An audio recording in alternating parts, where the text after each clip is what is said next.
Thank you for joining us for Chatting in the Void, a conversational podcast hosted by Cthulhu Tilly and Holic.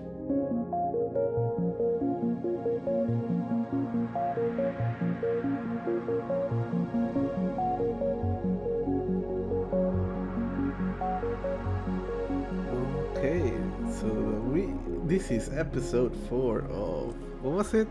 Chatting in the Void. Chatting in the Void. Why is my face tracking going wonky? Let me adjust my camera here. All right, Chatting in the Void. All right. Which, speaking of face cam, for all of those podcast listeners, we do have a YouTube channel. All of our podcasts are uploaded at our YouTube channel. And what you would can that find it in the channel menu be links. called? It's Chatting in the Void. Oh, we actually got that name? No underscore, nothing? Just straight up Chatting in the Void? Just straight up Chatting in the Void. We don't have the URL yet because a custom URL, you have to have 100 subscribers and 1,000 watch minutes or something like that, or 1,000 watch hours or something like that. It's like crazy. They made it really hard to get your custom stuff now. So like your custom branding. But yeah. Episode 4. My happy news of the week that's pretty cool is they're using drones to drop Molotov cocktails, and I just think that's awesome. I just saw that on my phone, dude. I just think that's great. Personally, I'm a huge fan of drones, and I'm a huge fan of fire, and I'm a huge fan of Molotov cocktails. I know for a fact you're a big fan of fire, yes. I am, yeah. If you listen to the first episode of our podcast, which you should, it's great. Yeah. Oh, you've been more addicted to DOTA these days? Yes. Yeah. So for those in the who listen, just chatting with a friend here in my stream chat. Yeah.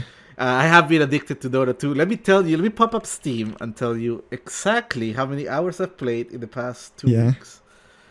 Let me see. Yeah. Where does it say that? I know there's the statistics there somewhere. Right. Or I think you can see. I think your friends. Yeah, if you go to two friends have played recently, they'll have you. Yeah. Okay. Go take a look and tell me. Go to the Dota 2. It's free to play, so you can add it to your library, like whatever. Yeah. Or I can just go to your profile. Okay. All right. That too. Yeah, I'm pretty sure they're usually, unless you have your settings configured specifically. Oh yeah, I set it to private, so you may not be able to see. Oh no, here it is. I have 145 hours in the past 2 weeks playing Dota 2. Holy. It's like a full-time job, dude. It's worse than a full-time job. Yeah, your profile is private, so I can't see your library. I think mine should be too, but I don't know. I have no idea if my profile is private. It probably should be. I literally just got off. I just was playing It Takes Two with a friend, and that's a fun game. Highly recommend it. I don't know. Have you ever played It Takes Two or seen It Takes Two played? I have. When it came out, it was on full swing long term relationship, still in that last relationship, and my girlfriend at the time, she was like, we should play that game. And I was looking at that and I'm like, I don't know. I don't know. Because the thing is, at that point, I had been like trying out all these games, different games with her. And I was kind of like just getting honestly a little bit tired of playing all these games that I'm not truly interested in. Right. Which sucks because obviously it sucks for her. I'm sorry. I just got burned out of playing all these weird indie games that I don't care about. Right.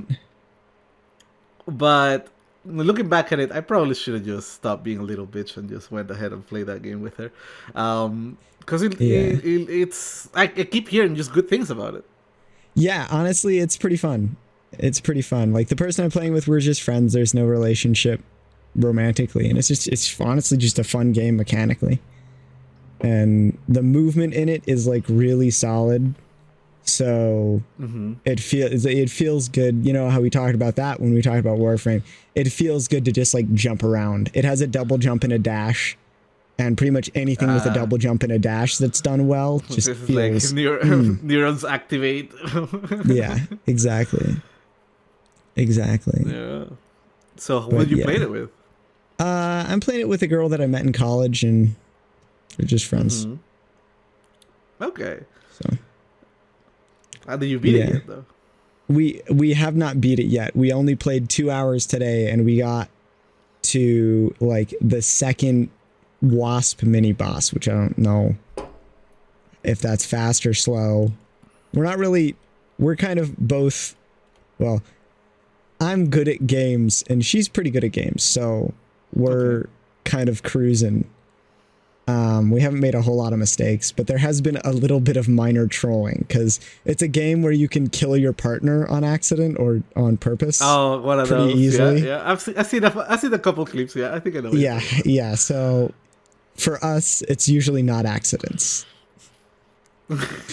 Usually we're trying to kill each other if we die.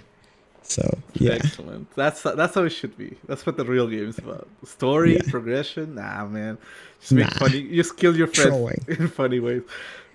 Oh my god, dude. Have I tested? I tested relationships and friendships playing Portal 2, man? Same. That was the other big cooperative game. The same person. The last thing that we played was Portal 2. And we both kill each other a bunch in Portal 2. Listen. I have this memory of Portal 2 where there is a level fairly early on where when you die you respawn from a tooth and it puts you in like this room / hallway, and then you go into the puzzle, right? So here's the fucked up thing I realized. Yeah. This hallway where you spawn right dead center in the middle of it. Right. There is no cover. And there are turrets in that level. So I fucking I remember it's the level where someone has to like go through this maze, and then the other person has to like push a button to make the sections of the maze go up or down. I know what you're talking about. And so what I did is I grabbed the turret, I set it up, and I told him, okay, you go in, I'll move the buttons. Got him killed purposely, and then as soon as he's found, there's 2 turrets aiming at him. He dies, explodes, fucking goes into the tube, spawns back in, dies, explodes, goes into the and I was laughing so hard. I wasn't just laughing. I wasn't just cackling. I was wheezing. Like I couldn't breathe. And this I struggle a little to use the word friend because he did not want to play with me after that. He did not even want to talk to me after that. He was laughing too. Granted. He was laughing too. However, he did not spoke with me for 2 weeks straight. Oh gosh. He didn't tell me. He didn't send me a message. He was like, fuck this shit. Alt F4. He's out. Yeah. The person that I've been playing with. We were both work studies in college, and so we both kind of have the same mentality from that, of just like fucking with each other and playing pranks and stuff like that.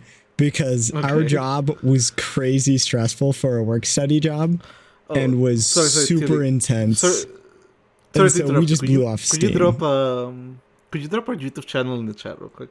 Yeah, I can drop the YouTube channel in the chat. But sorry, go on. I'll just drop the many links in the chat. Hold on 1 second. Okay. Yeah, sorry to interrupt you. I know you had you're good. Kind of roll in there. But yeah, we've got so this is the many links right there. That'll take you to everywhere where our podcast can be found. So go ahead and click that, and then there'll be a bunch of different options. And the top one is YouTube, and the second one is Spotify. And then we also have like Audible and a bunch of other stuff. And then if you go to our actual website at the very bottom of it, I believe it's the last option, then there are a bunch of links there as well to different podcast hosts if you use like Podcast Addict or iHeartRadio or anything like that. So Google Podcasts, stuff like that. So. All right. Yeah. So you were with your friend? Yeah. So when we were work studies together, we played a lot of pranks and just generally, well, we memed around because it's one of those jobs where it's like, it's super stressful and super intense. Okay. And really, really, it was an IT job. So it was one of those things where it's like, we were usually alone in classrooms at a school, just the two of us. And we would just do dumb shit to annoy each other because it made us laugh. And we didn't like it, we never had the relationship where we would get frustrated at each other over stuff like that, because our whole relationship was doing super intense, stressful stuff together and then trying to blow off steam in whatever way we could. And I mean, it was like throwing paper airplanes at each other and throwing foam blocks at each other and setting and pelting each other with rocks and pieces of and steel. Like even like sabotaging each other's work sometimes. Okay. Like here's the thing. We would be spending like 8 hours setting up desktops under a deadline. Okay. And then, like, we would remove the cables from the third. So we had a third work study. I kind of feel bad if he ever finds this. I'm sorry, Trevor. Oh my god. But he was wound a little tighter than the rest of us. We had our boss who was with us, who was super chill, super freaking funny guy. So we would do stuff to Trevor to try and like loosen him up a little bit. Like we'd remove all of the cables from a box on one of the desktops that he's supposed to set up. And the problem, of course, is that I feel bad now because I realized that we were putting undue stress on Trevor. And he would get stressed and he would like freak out. And then we would all like look around and like pretend that they were missing and then go and try and find them. And then eventually one of us would find him and be like, oh my gosh. And then we would be like, come on, dude, you just got to go with the flow. It's going to be all right. Like, well, we found, but like, I mean, wow. Yeah, we were just, yeah, he deserves an apology. I did apologize to him before I left, but he deserves more apologies because we definitely trolled him a lot. But like, the thing is that it wasn't like we specifically targeted him because we would do that shit to each other all the time. Like even us work studies, like me and Spark, my friend, we would do that to our boss, where we would like misplace something that he was using or put wrong information in a ticket or in a spreadsheet so that he'll have to find it. And oh my god, he'll find it and then he'd be like, oh, you bitches. And then we just laugh it off. And part of it is just because like, once again, it was a super stressful job, but it was a job where we had no like direct oversight other than Brian, and Brian was super chill. And so we just kind of fostered that mentality because it helped us stay sane when like the university that we were working for was way like, I mean, we were work studies. They were supposed to be working like 15 hours a week. We were all working like 30 to 40 every week throughout college.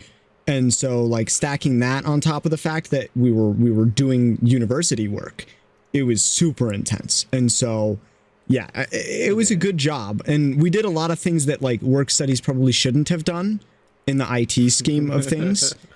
But there was just no way around it because we were understaffed. Yeah, because we were understaffed. And then we had another work study that was also a little bit tightly wound that we got him going a couple times, and he left in a rage a couple times because of some of the stuff that we did, and we felt bad. And the thing is, like, when we took it too far, we recognized it. We would apologize. We would make amends. We'd be like, I'm sorry, that was too far.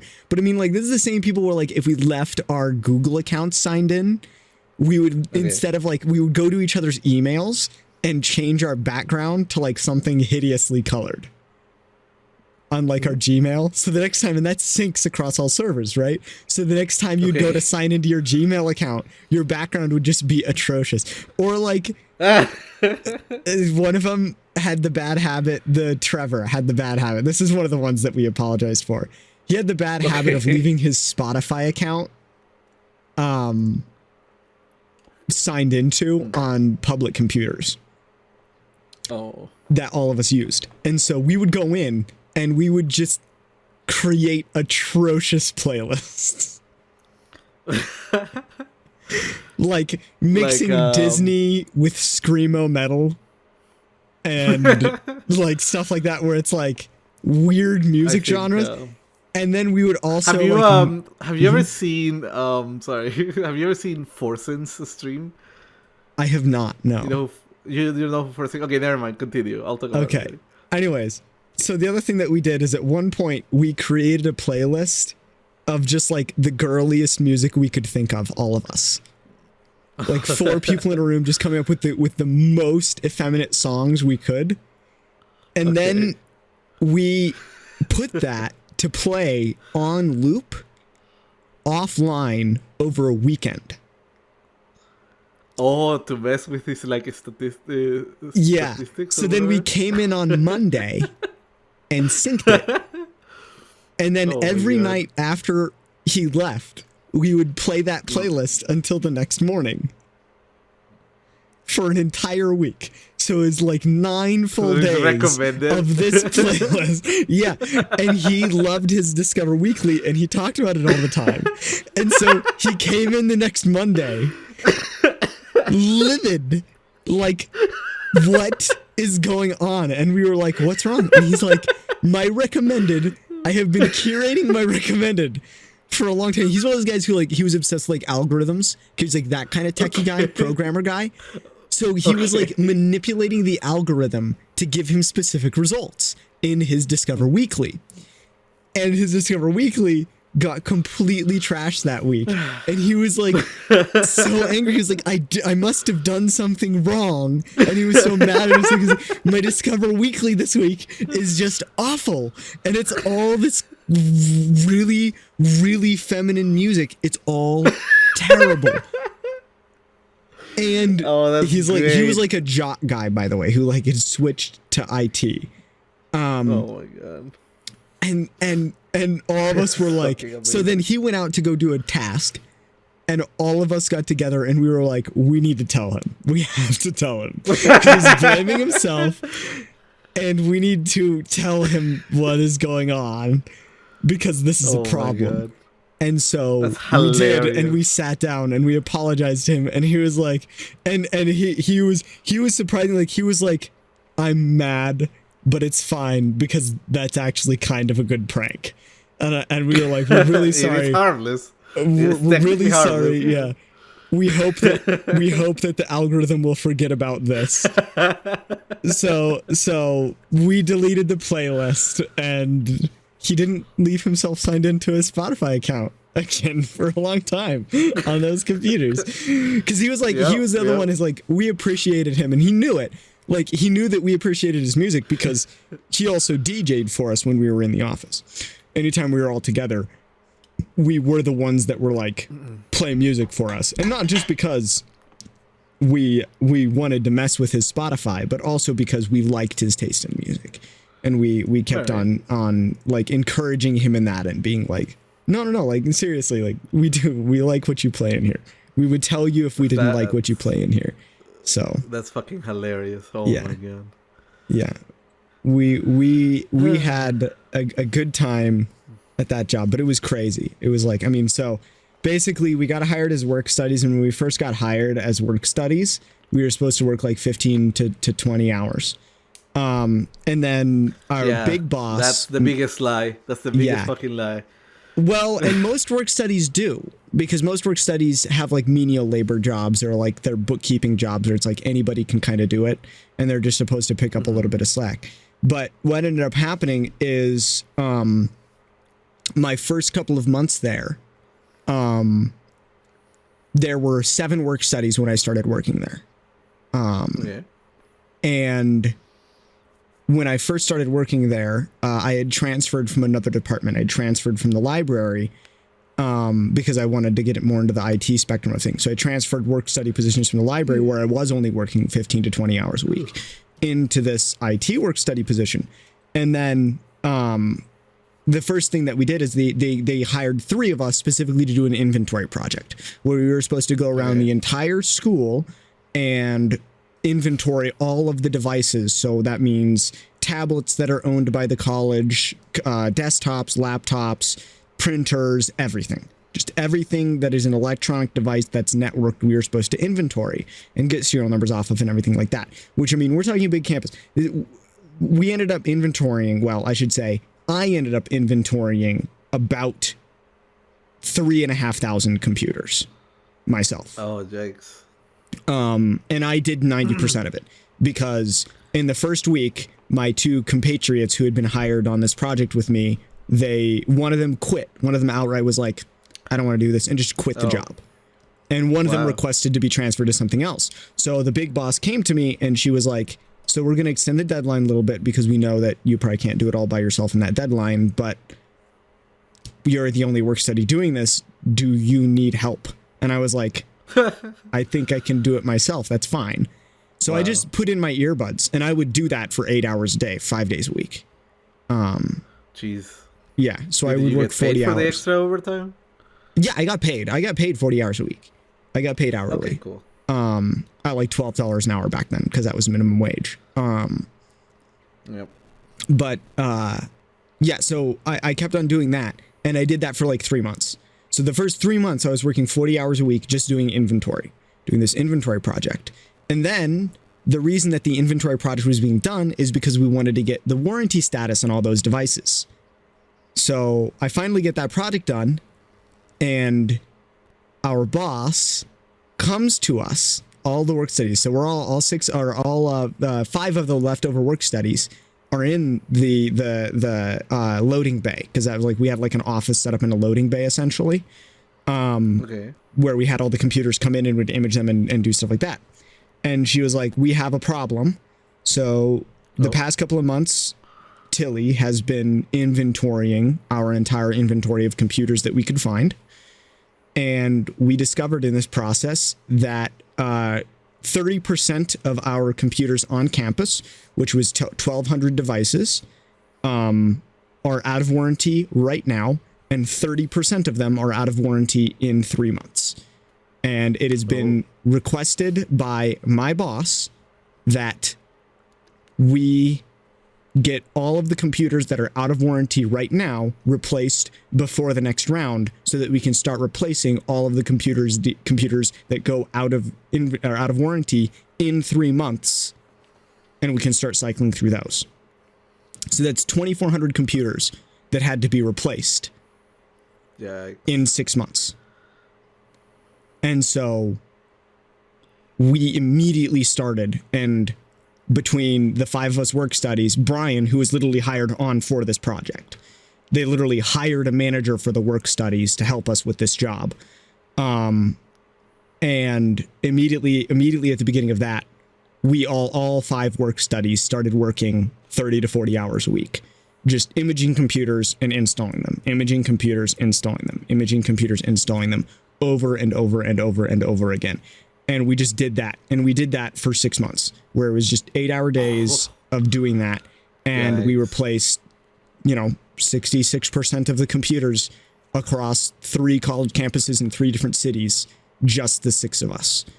Yeah, that does sound fucking amazingly boring. Yeah, it was super boring and super stressful because everything we were doing was on a deadline, because we had 3 months to get it done. And I mean, like, that's 30 days for 1,000 computers. Or 90 days for 1,000 computers. So that's a lot of computers. Let me bring out the calculator. How many computers? 1,000 computers 1,290 days. And that doesn't include the fact that it's 13 computers weekends, and a third a day. Oh, right. So yeah. So it's intense. It was a super intense job. And so we would just, like I said, we would just mess with each other and do random stuff just to stay sane. Yeah, just literally to keep our wits about us, because all of us were doing that. They weren't hiring any more people. Imagine. And all of us were in school for IT. So like all of us are also doing rigorous schoolwork in computer science at the same time, trying to balance work with computer science classes and stuff like that, which I had an easy time with that. Yeah. But that's sometimes, because I find it because with computer science, if you the first like 101 classes, especially the coding classes, if you struggle in those classes, it's very telling of how the rest of your career quote unquote, will go. Yeah. But for me, it was 101 class was the funnest class I've had in my entire life. It was so interesting to me. How well I did in my 101 programming class? I don't know. You tell me. This is how well I did. Instead of taking the final, I helped the professor write the final. That's how well I did in my 100 level programming class. I had shit like that happen to me too, where like by the end of my 101 class, we haven't learned like object oriented programming at all. It was just the basic stuff like for loops, functions, stuff like that. I wrote Snake using for loops, like the game Snake. So I would do it in the console, and in order to simulate a game, a game state, what I would do is I would update the game state, print the array. So I had a 2-dimensional array that represented the battlefield, right? Yeah. And if at any point the snake would hit the side, the game would end. So every time the state would update, then I would print everything, then I forget the order, then delete everything on the console, update the state, print it, delete, and that's how I would simulate frames. Yeah. And I actually made it work without like object-oriented programming. And my professor was like so mind blown by what I had done that he was like, you know what? Let me take that real quick. Can I use this in my other classes? Yeah. And I'm like, yes, you can. Yeah, in my higher level classes. Yeah. Our final project in programming 101 was we were programming Hangman. This wasn't the final test that I helped write. This was just the final project.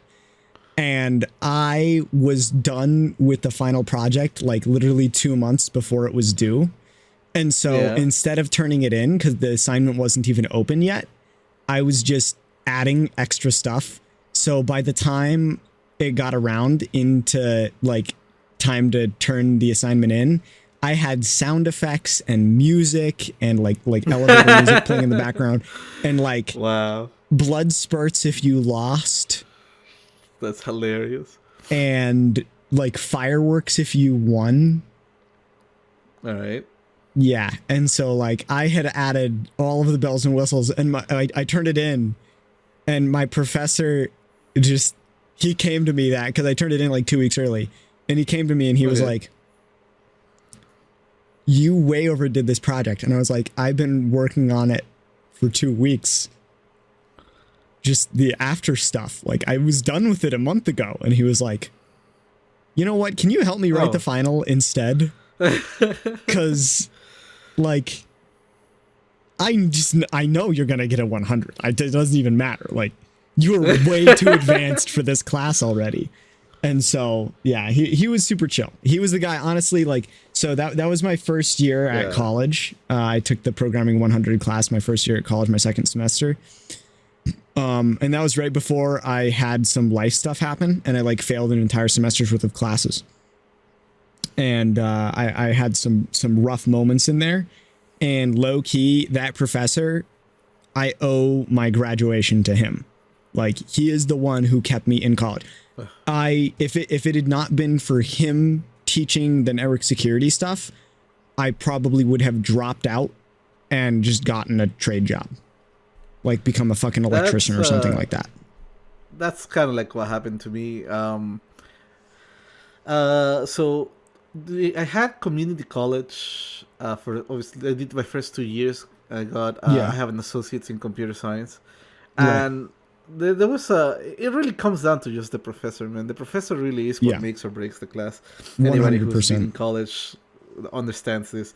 But there were some really amazing professors there that like I don't know what it is about community colleges, but they have freaking intense professors. The best professors by far.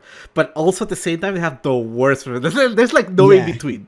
It's either like the most amazing professor that's been there for like 20 fucking years and just refuses to quit, even though everybody's telling him to quit. And then there's the new fucking professor that just came in that absolutely does not care about what's going on. And like he's just fucking around and doing whatever. Or like this professor who got me through college, Kenny. All right. He did network security for Chase Bank before 9/11. And like he was a contracting company who did network security for like banking companies, and then 9/11 killed their business. Because 9/11 just killed a crap ton of businesses. But yeah, and that's when he moved on and he did all sorts of other stuff. But crazy guy. Like in our app development professor, I took mobile app development for iOS and Android, and that was taught by a professor who was Apple certified and Google certified. And I don't mean like oh, they went through like the online like and paid the $100 to be like Apple said you can develop Apple apps, and Google said you can develop apps for Google. Like she tested into that stuff and like worked. I think she worked for Google for like 7 years or something like that. It's something atrocious. Where it's like what she did is she was one of those people who like worked as a programmer, made enough money to retire, retired and started teaching at a community college because she wanted a laid back life. Makes sense. And so, yeah. And that's how both of those professors were. And those are my two favorite professors. And so they were the ones who literally got me through college. Without them, I would not have graduated 100%. I would have just quit. So well, what happened to me is when I graduated, I got my associate's degree, and then I transferred to 4-year college like everybody does.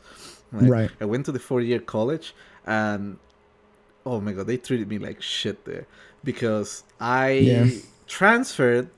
And then basically I was like a second-class citizen to them because I from a quote-unquote community college. So I went to sign up for my classes, and basically all the departments that I went to, they were like, our classes are full or this and that. And I had to like fight really hard. I went to the counselor because the counselor was like, no, they can't refuse you. They have to put you into a class. So I kept going back and forwards between like the counseling office and like the department of whatever class I needed to fucking take. And oh my God, dude. Basically, I didn't have a choice. They put me in whatever it was that they wanted to. And the professor was so... Listen, in my my entire life at that point, I had never fallen asleep in a class. Never.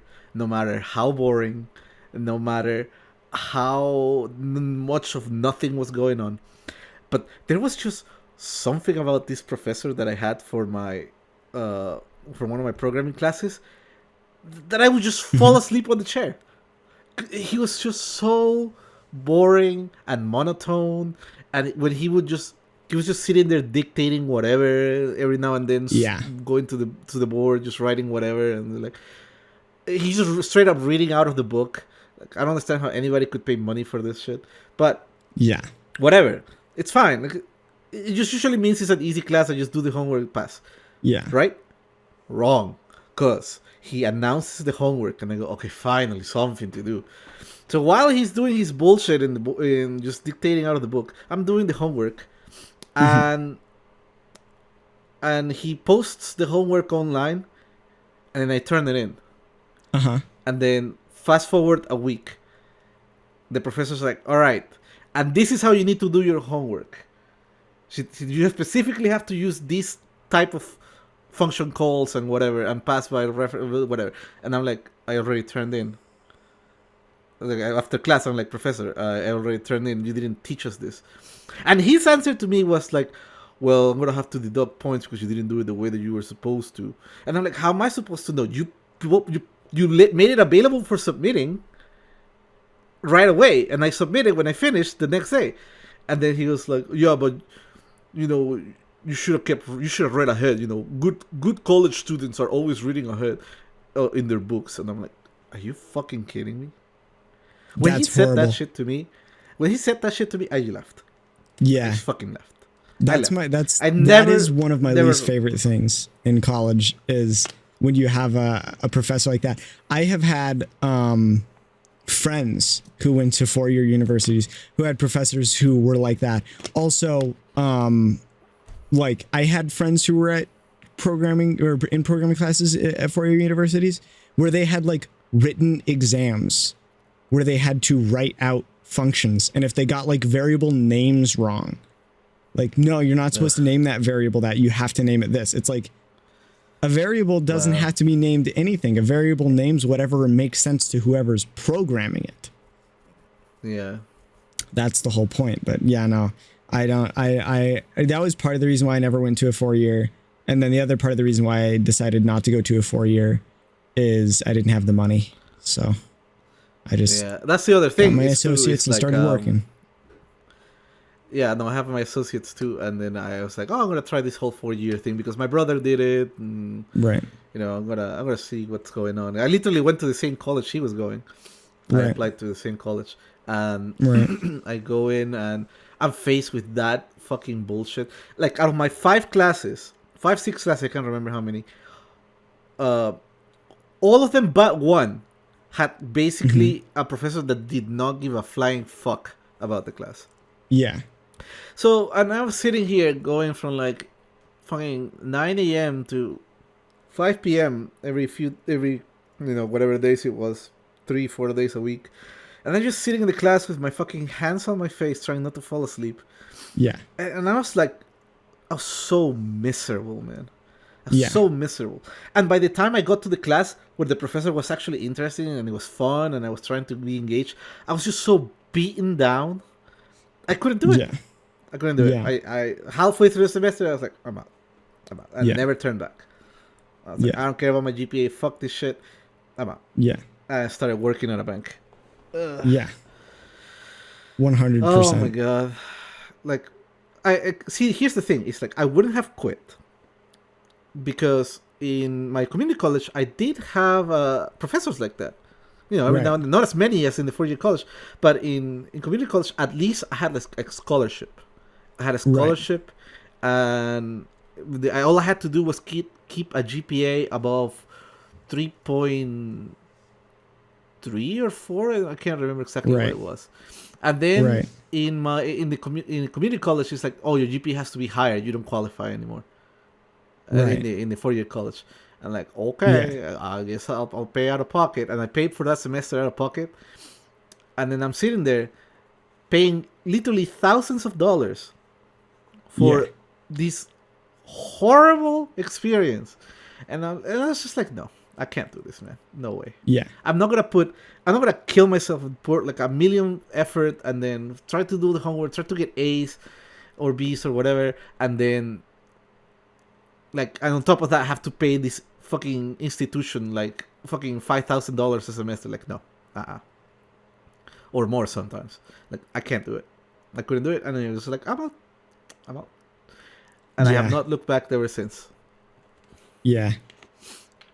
I just decided not to even try at this point. So. Honestly, from what I've heard, like nobody cares what degree you have in the tech. All they care in the tech industry, all they care about is whether or not you can do the job. Yeah, and your certifications, and that's what I'm going for right now. I actually, ironically enough, have we'll probably, let's see here, the 26th. Yeah, so right before we're doing the next podcast, I will be taking a certification exam from home. Oh. So it starts at 2. So if I'm a little bit late next week, that's probably why. That's fine. Just let me know ahead of time. Yeah, I will. I'll let you know. Next week? No, not next week. Week after next. 2 weeks from today. Next. Okay, got it. Yeah, 2 weeks from today. Yeah, I probably will be late, but I don't know. I'll let you know if I won't be late. It depends on how long it takes me to get the test done. Last time I did one, it took me like 3 hours, so I should be right on time.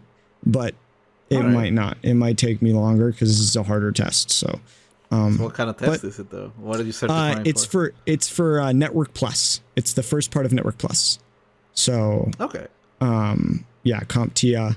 I already have A+, so I'm going for Network Plus, and then once I get Network Plus, I will go for Security Plus. So, I have no idea about any network shit. All I know is programming, and that's it. I don't know network. Network is. I do know a little bit of wireless though. I took a wireless class. That was interesting. Yeah, networking is my jam. Networking and network security. That's actually what I do right now. I'm a network engineer and security specialist. So nice. Yeah, I don't make very much money though because it's for a very small company. That's fine, man. As long as you get once you get those 2 years of experience in, you can fucking slap it in your resume and be like, I did network security for 2 years plus. I qualify for 1 million jobs now. And you can just get a better paying job. Yeah, after 2 years, you go up to your boss and be like, I want a raise. And he says no. It's like, I'm out. I did get a raise at 2 years. I got a big raise. So all right, because they know. So like if you ever go looking for a tech job, they always ask for 2 years of experience at whatever is it that you're trying to do. And as soon as you get those 2 years, done. You can get whatever job you want basically in that sector. Yeah, for sure. I miss programming. I should program some more. You should. You should program a game. There's lots of money in that. I want to. I really do. I have a bunch of ideas for a game. There is this brawler game that I really wanted to resurrect, but I would have to like invest a lot of time in it. And I think I have a lot of other stuff going on right now, especially with my current addiction to Dota 2 and the fact that a lot of my effort has been going into figuring out this whole B2ing thing, which I'm enjoying still a lot, so I'm gonna go through that. Yeah, keep going after it. Yeah. Other than that, I've been trying to write more now.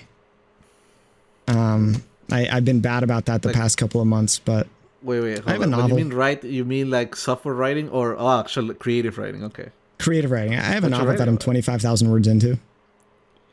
Woo, nice. Yeah. It'll take a while. Does it have a name? It does. It's called Dangerous Out There. Take holy water. I like it. Yeah, it's it is a snippet of comedy with a little bit of cosmic horror and monster hunting essentially.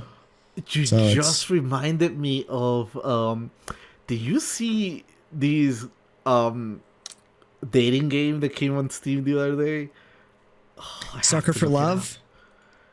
No. Okay. No. It's a visual novel about dating. Get this. Dating eldritch horrors. It's called Sucker for Love First Date. Oh, it is Sucker for Love. Okay. Yeah. Have you played it yet? I played it. I played it before. You gotta tell me. Sucker for Love First Date. I actually haven't played First Date yet. I do need to go. I need to buy and play First Date. The original Sucker for Love is part of a game compendium. It's 11 games in one. It's Dread Out Collection 11, I believe. And it's a horror dating simulator. It's really fun. I'm going to get Sucker for Love and play it soon. First Date. You should. Because I've been watching... I watched one of my VTubing stands. I watched a VTuber watch. I can't even word anymore because I'm fucking doing two things at once. I've been watching a VTuber play it, and it looks so fun. Yeah. And I'm like, the moment I saw that, I'm like, Tilly has to be all over this fucking game, man. There's no way. Oh yeah. I already know. I know the developer. I follow the developer actually. I don't remember their name, but I follow the developer. So I got a notification when it came out, but I haven't. I haven't had the time to buy it or get it yet because I've been working crazy because I worked 50 hours a week again. So. Yeah, well, I fucking play Dota more than you work. Yeah, you do. Oh my god, I need an adult. I need an adult you do. in my life. Yeah. You do. Yeah. You should be the adult in your life. But I will let you know, I have gotten not a single little bit better at that game. Of course. Well, it's because it's Dota 2. Oh, there is no winning in It's that the game, original man. League of Legends, man. There's absolutely no winning. Even when you're winning, people flame you. Joe, I had this game today where I'm playing support, and like my mid lane, we take a team fight, right? We take a team fight, and we're trying to we get what we want. We kill the enemy carry, and we're trying to like disengage. So we're trying to lose as little as possible after going in and getting what we wanted. Right. So at that point, we already won the team fight because there's 2 people that died in the enemy team. One of them being the enemy carry, and we didn't take a single loss. And so we're trying to disengage. The entire remaining of the enemy team is still trying to catch us and trying to like get something back for it. And the enemy mid laner, so the single most farm hero on the enemy team, dives one of our towers to kill our mid laner, and he's basically in a suicide run. Like that's the most idiotic thing he could do, because if he dies there, he's gonna give all the the supports and the enemy carry a bunch of gold and experience. But he does it anyways, dives in, kills our mid laner, and then dies and feeds everybody else. And the our mid laner is like flaming me. He's like furious that I let him die because I had like one skill off cooldown that I maybe could have used to like save him. In reality, he was already dead, but he was just yelling at me that I did not cast my spell or whatever the fuck. And I'm like, bro, you doesn't see what you're the only one who's dead. Literally, the entire enemy team is dead now, except for the enemy supports. And, like, he's just flaming me. I told him to shut the fuck up and mute it. But, like, literally, oh my god, man. And it's the same story in, like, every game. It doesn't matter. You're winning, you get flamed. You're losing, you get flamed. Like, I don't know what to do anymore, last time I played a non-League of Legends MOBA, I got flamed. I think I was playing Heroes of the Storm, I think. I got flamed. You know what my response was? How could you get flamed playing Heroes of the Storm? What the fuck? Yeah. You know what my response was? If you're gonna be toxic, go play League of Legends where the community accepts it. No. And that shut him up. How? He didn't talk anymore. How can anybody flame on fucking Heroes of the Storm? How can anybody flame on Heroes of the Storm? I don't know. They were flaming my entire team, which 3 of them were on my side, like were on in a voice call with me. And so I was like, all right, so 3 of the 6 people in the game or 5 people in the game were on my team and in voice call with me. And so I literally was just like, I'm just going to tell them to go play League of Legends. So I said, go play LOL if you want to be toxic like that, where you're behavior will be accepted by the community. And then he shut up. He didn't say a word for the rest of the game. Apparently, just telling a Heroes of the Storm player to play League of Legends makes them quiet. Oh my god. I never played Heroes of the Storm, and I'm not interested in it whatsoever. It's pretty fun. Not gonna lie. I'm sure it's fun, but it's like, here's the thing when it comes to games like that, and just games in general. When I'm in the mood to play a certain type of game, I have the one game I'm gonna play. Like, okay, I want to play a mindless first-person shooter. I'm gonna go play Call of Duty. Well, why don't you try this other first-person? Because I don't fucking care, man. I just want to go play Call of Duty. Just fuck off. Like, I feel like playing MOBA. Oh, why don't you come play this MOBA or this other MOBA? I don't care. I'm gonna go play Dota instead. Like, I've played Dota for like my entire life. Like, I'm gonna stop now. So, it's like League of Legends. As much as I shit on it, League of Legends will always have a special place in my heart because it is one of the games I have played the longest. I understand that, but I'll just let me tell you, as a Dota player, you're so fucking cringy. Yeah, League of Legends is cringe. I cannot understand. Oh my god, when I went to play League of Legends for the first time, I was so mind blown how cancer the game was.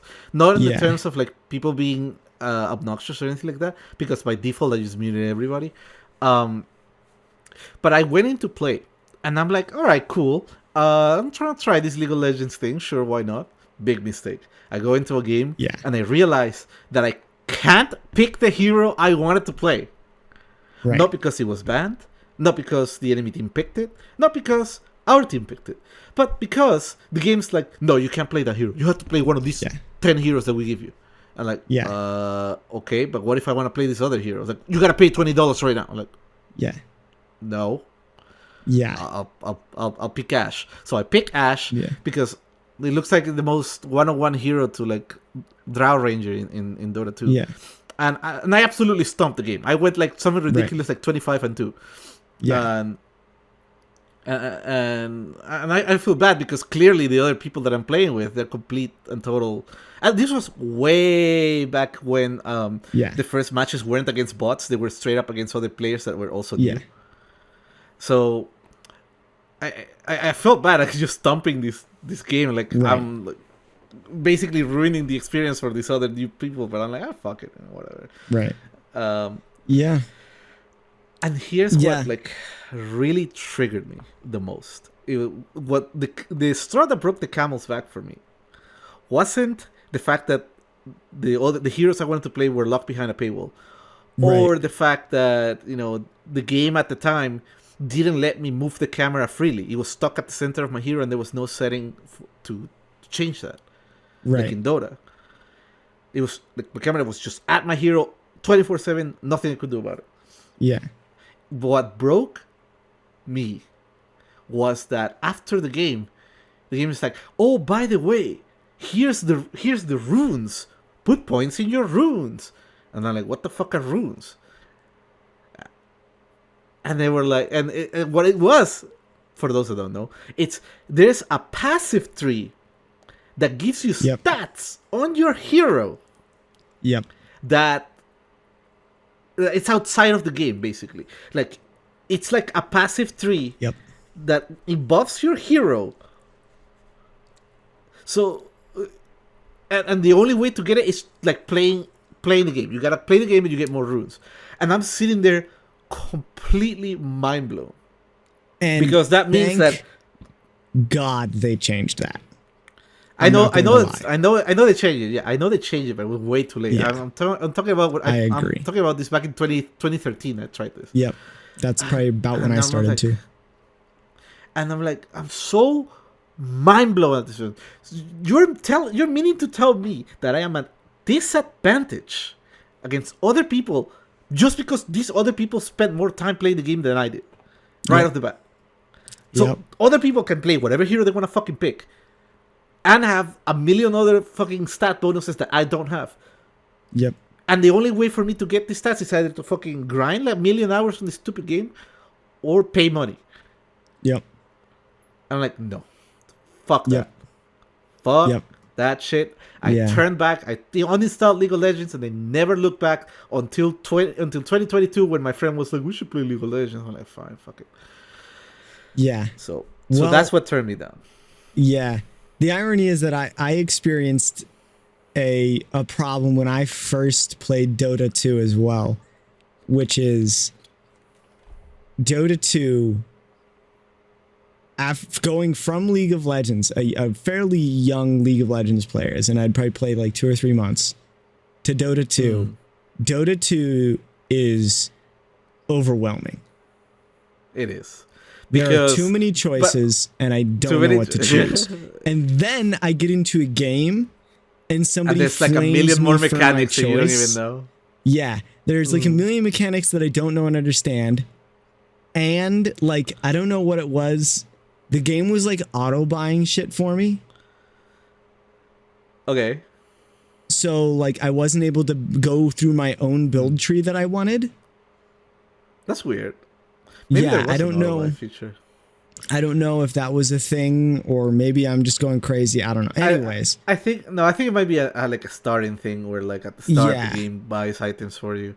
But here's the thing: even if you had like the game, so in League of Legends, especially back then, back in like the early 2010s, in League of Legends, all items were passive bonuses, right?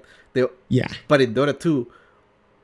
Dota 2, most items have passives, but a lot of items have active abilities. Yeah. Like there's an item that makes you immune to magic called it's magic for 5 seconds called Black King Bard. Yeah. There's a Force Staff that pushes you forward. It's kind of like it's like there's a lot of items in Dota 2 that have actives. On top of that, and the most weird thing for League of Legends players, on top of items having a bunch of actives, at least from what I've heard from other League of Legends players that turned into Dota, is that denying is something that they've never heard of. So, for those who don't know, in League of Legends, when the creeps meet, you kill the creep, and you get the gold and the experience for killing the creep. But in Dota, there's that. But on top of that, the enemy hero can kill his own creeps to deny you experience and gold. Yeah.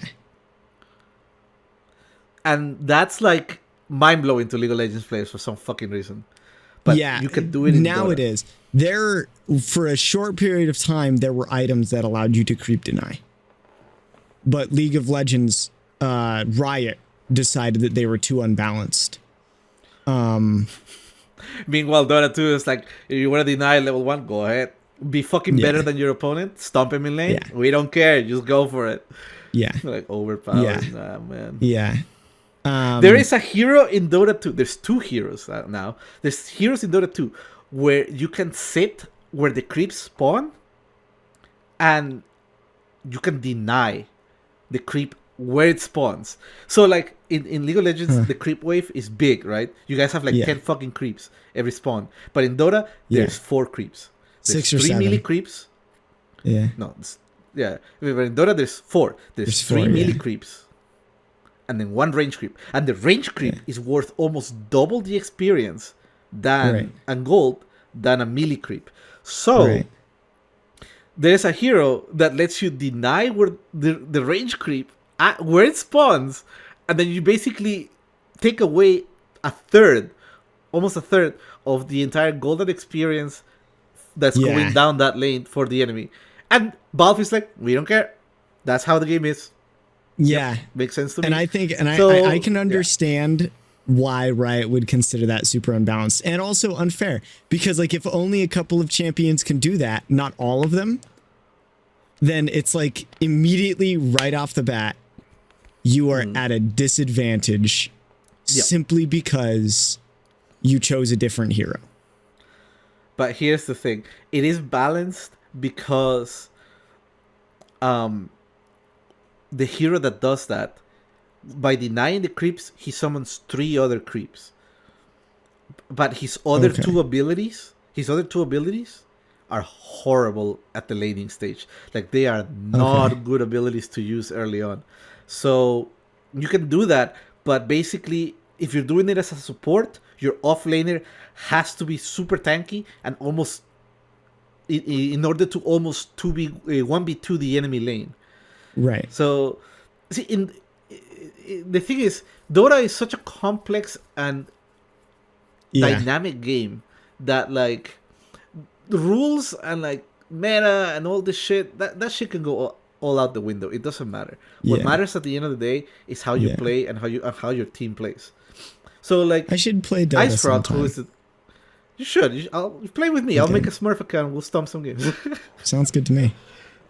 Mine will basically be a Smurf account, considering my like 2,500 hours in League of Legends. No, I've see here. That's the funny thing. I have friends who are also like you, who played League of Legends for like 3,000, 4,000 hours. Then they switched to Dota 2. And these are diamond League of Legends players. I don't know what the fuck that means. Yeah. This is like high-skilled League of Legends players. They go to Dota 2, and then their MMR is like 1k or 2k, like way below average in Dota 2. Yeah. And I get it because it's a new game, it's more difficult, but like there's a lot of skills that Dota 2 requires that League of Legends does not have. So even though you think, I'm gonna be fine, I'm gonna be able to CS, but there's more. Like, okay, I don't think you know this because this was not super meta back in the day, but you know the jungle camps, right? Yep. MOBAs have jungle camps, part of the game. Yep. Your support is, let's say you're the carry on the safe lane, and your support can grab the jungle creeps, aggro them to the creep wave, have the creep wave go fight the jungle creeps, and die to the jungle creeps to deny experience to the enemy offlaner. Yeah. That happens. That is something that is you're supposed to do. Yeah. Telling that to League of Legends players, they're like, what? You can, what? It like blows their mind. But no, in Dota 2, you can grab jungle creeps, have them attack you, and then you drag them all the way to where the creep wave is as it's passing by, and then they automatically aggro to the jungle creeps, and they just go and die to the jungle creeps, which means that the enemy cores don't get any fucking gold out of XP from them. Yeah, that's interesting. It's a lot more dynamic. It's a lot more dynamic. I know in League of Legends players, the support is basically like the heal bitch. You're just there to like heal and maybe throw a stun or two. But no, in Dota, as a support main in League of Legends, I highly disagree with you. I personally do a lot more than that. I don't know. I don't know because I don't play support in League of Legends. Then again, I'm also a diamond level support player in League of Legends, where when I play Bard, I can play diamond plat level and win games. And part of that is my job as the support, and the reason why I win games is if I have a good ADC with me, I control the pace of the lane.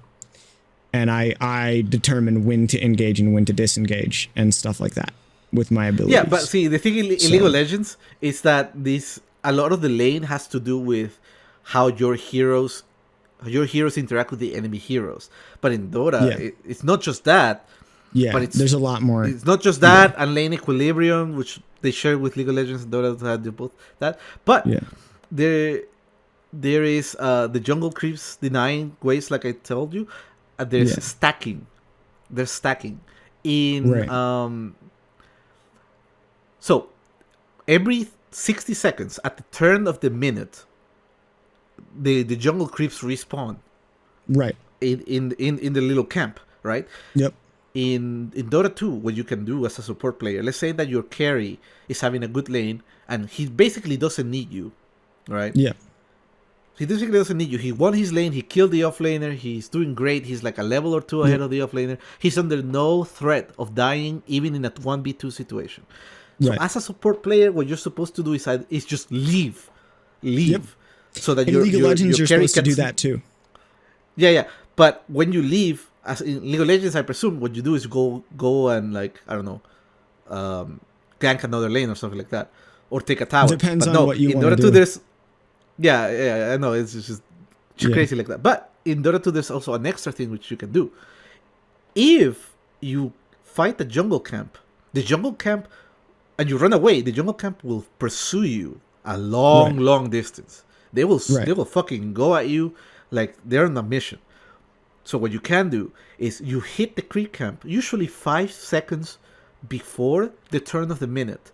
So as they're chasing you, the area of the camp is empty. The game thinks that the jungle creeps are dead. So at the turn of the minute, it respawns. Eventually, the jungle creeps that were pursuing you will just de-aggro and go back. Yep. And now, effectively, there's 2 creep camps where there used to be 1. Yeah. So what you can do is, again, if you're a support player, there's a lot of things to keep in mind. And on top of that, there's wards, which I haven't fucking gotten into. You can basically double the amount of gold in a camp every minute. And if you're really good, you can do it in 2 camps or even 3 camps. Yeah. So like I can see League of that. Legends, I've heard that the game's very snowbally, but Dota 2 doesn't snowball as hard, even if you have like all these mechanics, because the game, I don't know, the game's just different. But the game League of Legends is definitely geared towards gaining a lead and keeping a lead, and Dota 2 is not. One of my favorite things to do as a League of Legends as a support, is if my laner is ahead and we've gotten an early double kill or something like that in our lane, or even just killed the enemy ADC. What I used to like to do is usually at that point, our bottom lane, bottom jungle camps are respawning, and our jungler is back in our bottom jungle. And so I'll message our jungler, and I'll be like, hey, let's go poach. And we'll go into the enemy jungle together with just me and the jungler, and we'll take the entirety of the enemy jungler's camps, and then go back and take his. And then I'll go back into lane. And then, so yeah, I've heard a lot about the jungler in League of Legends. Dota used to have jungles too. There were a few patches where there were some items that you could buy like level 1 that were so powerful that you could just hit fucking creeps. Yep. And then IceFrog, the developer of the main caretaker, I should say, of Dota 2, was like, you know what? That sounds boring. Fuck that. So he took away those items, and he was like, no, go in the lane, go fucking have fun instead. So right now, and for a long time, in the current state of Dota 2, there are no junglers. You have to go 2-1-2. So two people top, one mid laner, and 2 people bottom. Is there much of a gank meta in Dota? Yes, right now it's right. So there was a really big update recently that made a lot of changes, and the game is very fast paced right now, where everybody's just going like mid game siege. So like that's not ganking though. That's team fighting. No. But no. How to put it into perspective? There's a lot of mid game right now in Dota 2 where games are ending before the 30-minute mark. So it's a lot like League of Legends right now. And ganking, it is part of the game. Like, I don't think it's more like a patch kind of thing. Okay, so in Dota 2, there's this item called Smoke of Deceit. And there's also these things called wards. I know wards are also in League of Legends, but wards give you very little vision in League of Legends. They give you like, I want to say about 300 units, so like not very much. It's distance. Actually, it's exactly that. It's 300 units. 300 units, that's from what I've seen. But in Dota 2, a ward placed in a high ground location gives you 1,500 units of vision. And we're talking about, a circle here. Like, it's exponentially way more. It's like literally pi, more area of vision. So ganking can be difficult because of the amount of vision that people have, but they know that. So every now and then in the shop, you can buy an item called Smoke of Deceit, which makes you invisible, makes you and everybody around you invisible and undetectable by wards and sentries that usually detect invisibility. The only way of getting this type of invisibility is through the item Smoke of Deceit, which you get a limited amount every 5 minutes. So there is ganking. It takes coordination. And even though there's like the vision game is a lot more important in Dota than it is in League, there's a way of cheating it because of smoke. So when you say, oh, is the meta a lot about ganking? It's like yes and no. Because it really is up to your team, because despite being this extremely powerful item that literally makes your entire team invisible until you meet someone, a Smoke of Deceit breaks as soon as you get close to either a tower or an enemy hero. It's not like you can sit on top of someone. No, as soon as you get like 500 units to an enemy hero or a tower, the smoke breaks. So even though there's this item, it just takes coordination, which even at high levels, a lot of teams don't have, a lot of pops don't have. But if you play with friends, then the game gets a lot more interesting because items like Smoke of Deceit become much more powerful. Really, really matter. Exactly. Yeah. So in regular pops, go ahead. I actually prefer League of Legends in this mechanic area because I feel like having the ability to have an unknown player on the board, because that's the point of the jungler. So the point of the jungler in League of Legends is to have a player where nobody on the enemy team knows where your jungler is. And it adds a whole other layer of dynamic, because like so I'm a support jungle main. Those are my two mains in League of Legends. And so, which you kind of have to have two, because you get one or the other in comp play. And so in jungle as League of Legends, part of your job is to try and deduce where the enemy jungler is based on timers and champion that they're playing. And so it requires a lot of meta knowledge about the game, and also requires you to know how certain people in certain elos play, as well as try to get to know your enemy jungler, figure out where your enemy jungler is, and either counter them when they're ganking, or try to be where they're not so that you don't get counter ganked when you gank. Okay. And so a huge part of it is that deceit, that layer of they call it mind games and mist of war, where it's like nobody knows where you're at, and that's your whole job. And so I actually kind of like that. I like that more because it requires everyone in the game to play a lot more mindfully, I guess. And it's like, what's nice about it as well is if you have a fifth player who is just kind of out there and you don't know where he's at, the bottom lane, so like, and this happens a lot in League of Legends, you're supposed to tell when your lane goes missing. Yeah, same in Dota here. Yeah, and the problem is that these guys are missing. Yeah, I feel like in League, there are a lot more objectives that I've seen that bot lane or top lane could go missing for. And so you kind of have to spread out and try to figure out where they're at, whether they're ganking mid lane, going for a dragon or a baron, or just taking creeps in your jungle or their jungle, or just messing around and dancing in a bush somewhere. See, and so that wouldn't work in Dota because of the denying thing. Because exactly, let's say you have you have three lanes just like in Dota. So top, mid, and bottom. If somebody in one of the side lanes, so top or bottom, goes and fucks off in the jungle, you immediately create a 1v2 situation for whatever core is staying in that lane. And because of denying, he's not gonna get any experience or gold, because there's two people who are actively there to like fight for the creep. So like jungling, you can do it in Dota. There's a few heroes that let you do it, but it's basically in the current patch considered griefing, because if you leave a guy in a 1v2 situation, it's not good for them. There's one or two heroes that can pull it off, but most heroes again cannot have their support or lane partner just hitting creeps in the jungle for no reason.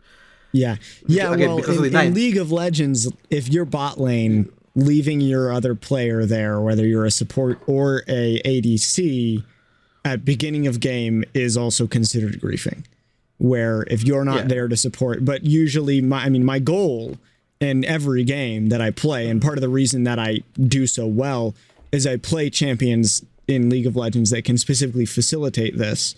My goal is to get a kill or possibly 2 kills early in the game.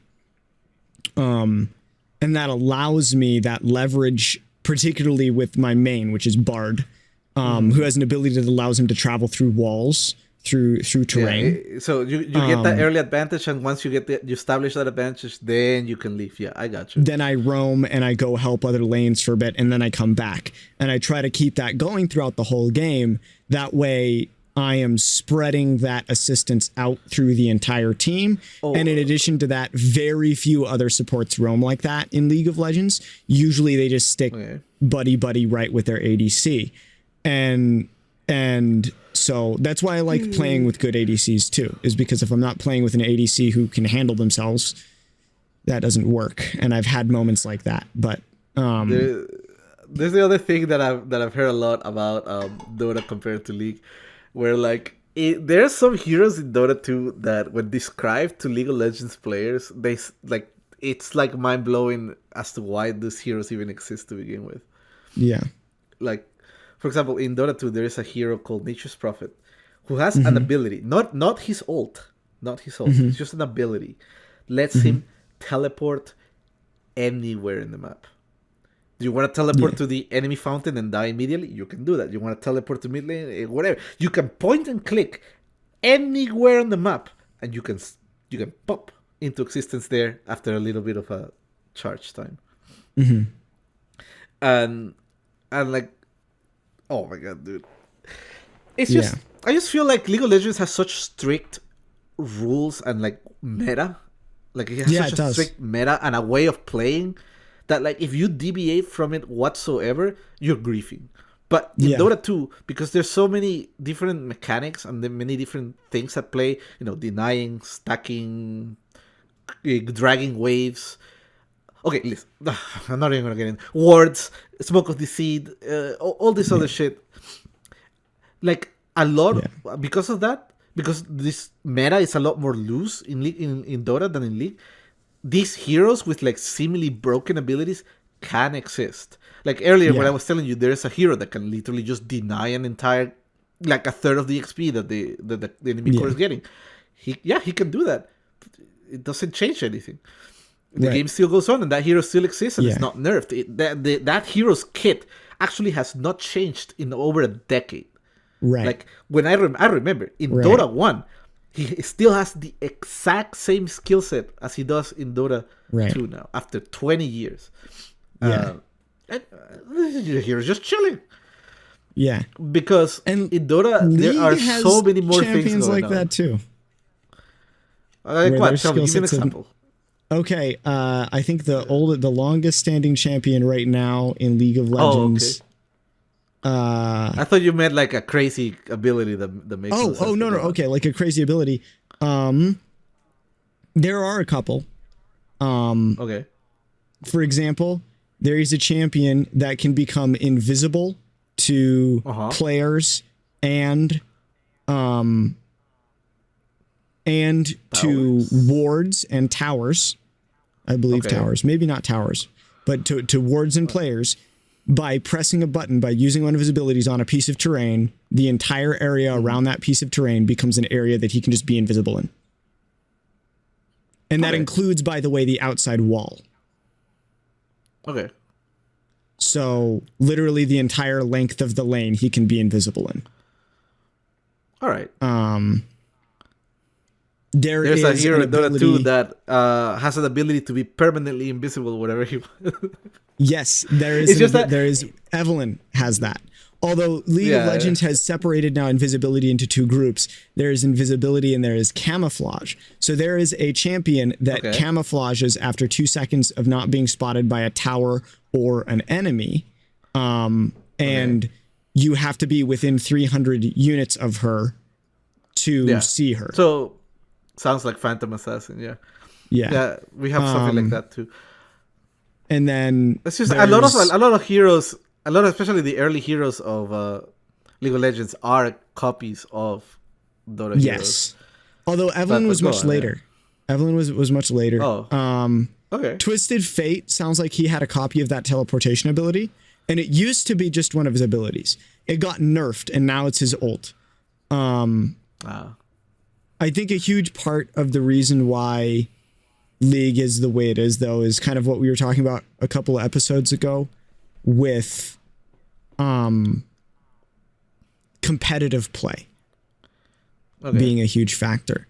So I think part of the reason that League of Legends developed such kind of, I guess, a strong meta and game rules, as well as very strict power levels with characters, is because of the competitive scene in League of Legends, where having somebody that could teleport behind. Also, I think it's because in League of Legends, almost all of your power actually comes from what you build. So your items? Yeah, your items. Almost nothing in the game does any good if you don't have items.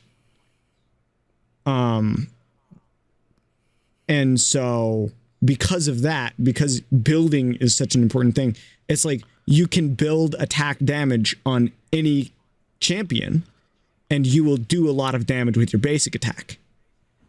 That's just how it works. The level scaling isn't as important in League of Legends. It's more about gold and items. Yeah. The levels are important because they allow you to level up your abilities, and then your abilities get stronger. Mm-hmm. Oh, that's another thing I've noticed. Your abilities... Yeah, your abilities in League of Legends are useless if you don't build right. Yeah, I got you. No, it makes sense. But like, and so like backdooring was a huge problem, where they didn't want a team to be won by one person who just teleported to the end and destroyed the Nexus. We call it ratting. We call that ratting. Yeah, the rat just fucking goes to the other side of the lane and then just destroys the tower on his own. No, I got you. Yeah, and so they wanted to prevent that a lot, and so that's why teleport takes such a long time to like use. Like in League of Legends, there's an ability called teleport where you can teleport to any and everybody can get it. Any champion, any tower or minion or ward in the game, you can teleport to. Wards, okay. Yep, you can teleport to wards. And so with that, they made it so that the cooldown on it was like, 2 minutes. And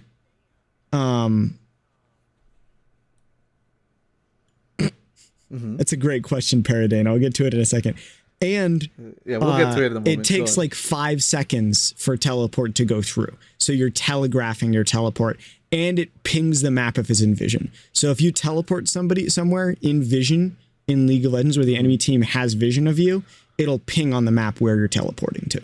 So everybody in the game knows where you're teleporting to. Yeah, teleports are super important. Like if you know, for example, if your carry dies, let's say your carry dies, and then he respawns, right?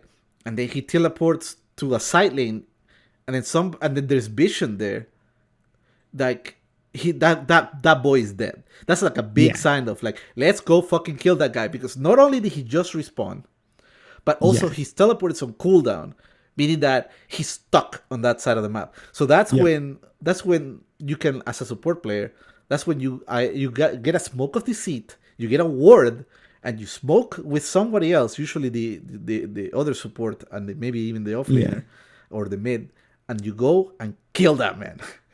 Right. Because he's stuck on that side of the map. You know exactly where he's going to be. He's going to kill the creep wave, right? He's going to push the lane. He's going to kill the creep wave, and he's going to go immediately to the jungle to increase his net worth. So like they're teleporting. Yeah, it's bad if you teleport in vision of the enemy team. Like you telegraph a lot of what you're going to do. So hold on, let's read this. Do you think League of Legends made a tactical strategy game for the last 10 years in order to create an animated series which dominates cosplays and Rule 34 fantasy, thus making the company and game huge, almost like Amazon taking over the world? Yes. Absolutely. I think that's their end game. I think that's why they've been releasing all of their animated ads for so long. I mean, like, they've employed a crap ton of professional animators who are not like game animators. They're animators for like animation for a long time.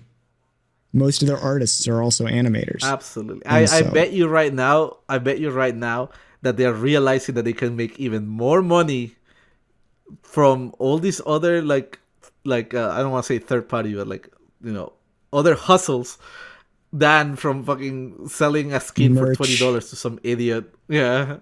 Merch well, they're too. still gonna sell. They're still gonna sell skins for $20 to idiots like me who are gonna go. $20 who are gonna go buy every Bard skin because I'm a Bard main and Bard is life.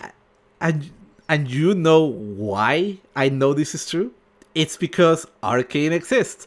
Why do you think people funded Arcane? You think like somebody can just come up and be like, oh, let's just make an anime series. Oh, let's just spend $30 fucking million on this episode. It's like, no, it's like they spend that huge amount of money on an animation studio because they know they're gonna get it all back. No company is gonna go, let's make a multi-million-dollar investment and lose it all. If they're making those moves, it's very telling that that's what they think they're gonna make money out of. Not only do they think, but they're like 100% sure because they've literally hired an entire team of nerds to make sure that it's gonna work out. Like literally, every company has a team of nerds, of math nerds, where the big CEO goes, guys, do you think we're gonna make money out of this? And then they run the fucking numbers, and then they go, yep, and that's what accounting is all for. That's why people have accountants. That's what accounting is about. It's a big fucking math dork sitting in an office that tells the boss whether or not his stupid idea will make profit. That's what accounting is about. Yes. So what is your favorite mechanic in Dota 2? Oh, God. Denying. It's simply denying. That's what it is. It's just the mind game and this and like to it is it's just so much. Like if in League of Legends, from what I've played, from what few hours I've put into the game, I've realized that it doesn't matter if you're fucking trash at the game or not. You can hit a decent amount of net worth and experience, whether you're outskilled or not. But let's say that you're a mid laner who's a total noob, and you go up against a mid laner who's a pro and has like 1,000 hours, 10,000 hours in the game. Like, you don't even stand a chance. You will get destroyed level 1.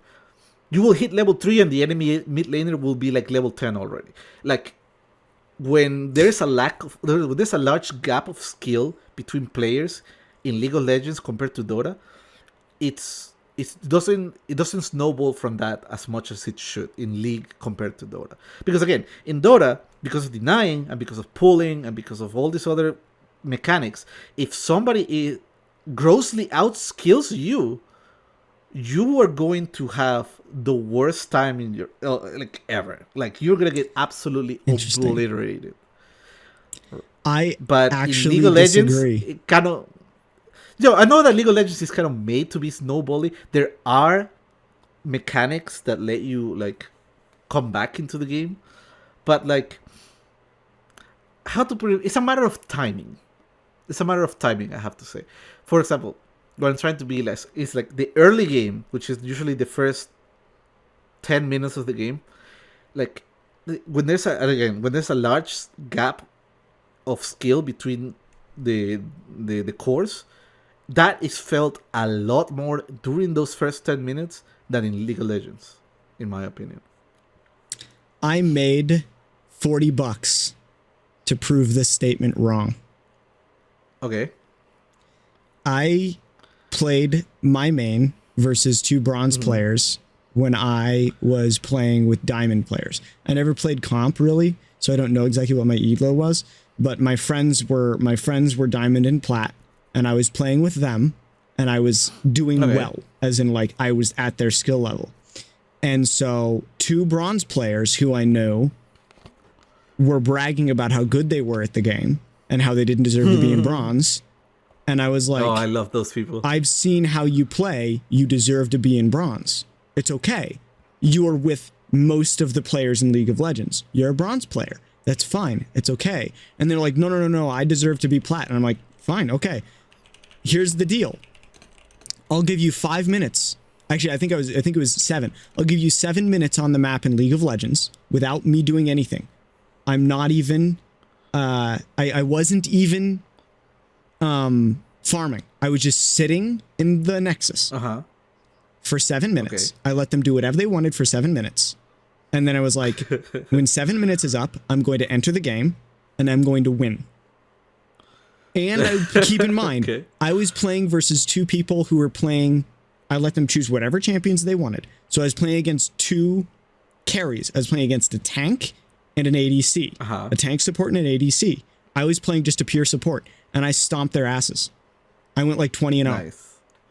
So, I don't know. And I was behind by 7 minutes. So they had the first 7 minutes of the game to do whatever they wanted. I was behind in gold and everything, and I just kept on farming and avoiding them. And when I had to fight them, I would fight them, and I would get away. And so I just kited them out. And it's like I couldn't win level 1 because levels do make a huge difference. But yeah, of course. If you know what you're doing, you can catch up. That's what I was going to ask. Get better. Yeah. That's what I was going to ask. If like if you had like the whole 3 lanes opened up to you, or if you whatchamacallit, or if you just went, or because you can set up the game to like only spawn creeps in 1 lane. Yeah. Yeah, no, we had all 3 lanes. That way they could do whatever they wanted. And they pushed mid. I got you. Yeah. And then they were chasing me. So like that part of this is they wanted to kill me. And so they wanted to kill me, and it was $2 for every kill was like the bet. So every time I killed one of them, I would get $2. Every time they killed me, I would give them $2, which is why I ended up making $40. And so they would chase me around the map. And then I would sit in a lane and farm, and they would come and get me, and then they would farm in that lane while I went and farmed in another lane for just a little while. And then I was like 4 or 5 levels behind when I started first engaging them. And like the thing is just like you learn how to dodge skill shots, you learn how to attack, you learn when to engage, you learn how to manage your cooldowns, you learn how to right. How to move, you learn how to position with your minions. And doing all of that, learning how to do all of that, I mean, that's where the skill difference is at in League of Legends. And so that's another big thing. There's a difference in Dota. It's like the creeps themselves, like the aggro and the way that it works. Also, I realized there is, oh my god, the towers. The towers in League of Legends are fucking mean, man. They will fuck you up. It's crazy. But like in Dota 2, towers are not that strong. They're kind of weak. Like they're wimpy, man. They're like little bitches. Yeah. Like you go dive a tower. Like sometimes at level 3 you can dive a tower to kind of secure a kill, and that's whatever. Like you get hit by the tower, sure, it chunks you a little bit here and there, but it doesn't fucking murder you. In League of Legends, you dive a tier 1 tower, holy shit, it will chunk you up, man. It will destroy you. Most champions get 3-shot by towers at level 1. Yeah, it's mind blowing. So like the tower in League of Legends is such a like actual like wall of defense in your lane. It's crazy. And like it's so safe. Like if you are under the tower, you are golden. Like you can almost not be killed. It depends on what champion you're playing and what champion. Yeah, I know it depends. I know it depends. But I'm talking about like dives in general. Like people can't dive you because the tower will obliterate the enemy. Yeah. But in Dota, like the tower isn't a guarantee. Yeah, Zeds, Yasuos, Fizzes, those can all dive. They'll all dive you, no problem. They'll dive you level 3. Yeah. No, so but like it's in general. I'm not talking about the exceptions. Yeah, there always depends. Just because there's so many different heroes that can do so many different things. Yeah. But I'm talking about in general. Like towers are mean in League of Legends. They're like an actual wall of defense. But in Dota, they are not a guarantee. They have a little buff that gives you a little armor and regen, but like they do not chunk you as hard. So like if you fuck up, and you have to rely on your tower to defend you, in Dota, you're probably dead anyways. But in League of Legends, you're safe. Like if you're hugging the tower, you're golden. If they want to dive you, they're probably going to die for it.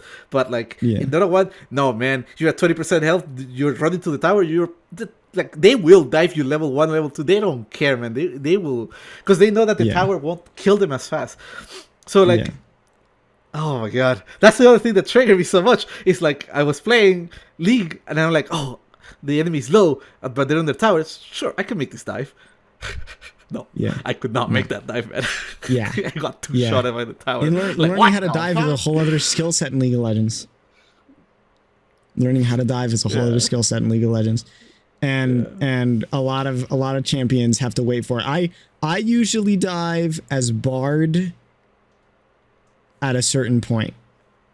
Like if they're low enough and I have one other person with me, I can dive as Bard because I can move through terrain, so I can jump out if I have to.